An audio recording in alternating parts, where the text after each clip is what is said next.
the last decade, we've witnessed a shift in how wars are fought. Conflicts like the one in Syria may look like internal civil wars, but they're part of something much larger.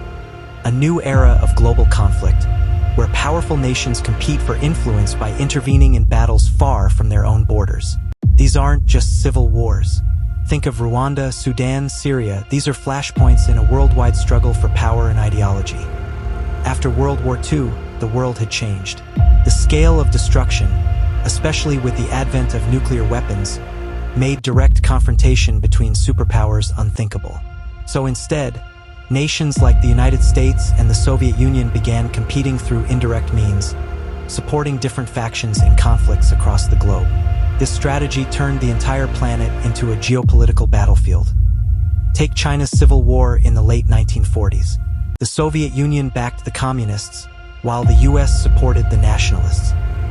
When the communists emerged victorious, it marked a major setback for the United States and a clear sign that global conflicts would no longer be fought solely by armies on national borders, but through influence, support, and control over distant regions.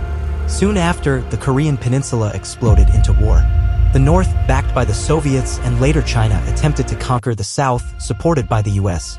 What began as a civil struggle became a full-scale global conflict involving millions of troops and devastating entire cities. The war dragged on for years, not just because of local tensions, but because world powers were determined to use Korea as a proving ground for their ideologies and dominance. The same dynamics unfolded in the Congo during the 1960s. As the country struggled for stability after independence, outside powers stepped in. The US supported rebel groups opposing a Soviet-aligned government. The result? A drawn-out, brutal conflict that ultimately ended with the rise of a dictator aligned with American interests. Vietnam was one of the most painful examples. The Soviet Union armed and financed one side, and the US committed over 2 million troops to the other. This wasn't just about Vietnam, it was about stopping the global spread of communism. Even though the US lost, the war demonstrated how far a superpower would go to maintain influence in a distant region. And then there was Afghanistan in the 1980s. The Soviet Union invaded to defend its fragile ally. In response, the US began supporting resistance fighters.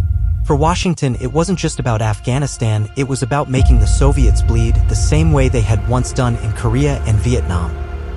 The global nature of the conflict transformed Afghanistan into a decades-long battleground with lasting consequences. Global conflicts today are less about direct wars between nations and more about control, influence, and ideology waged through other countries' struggles.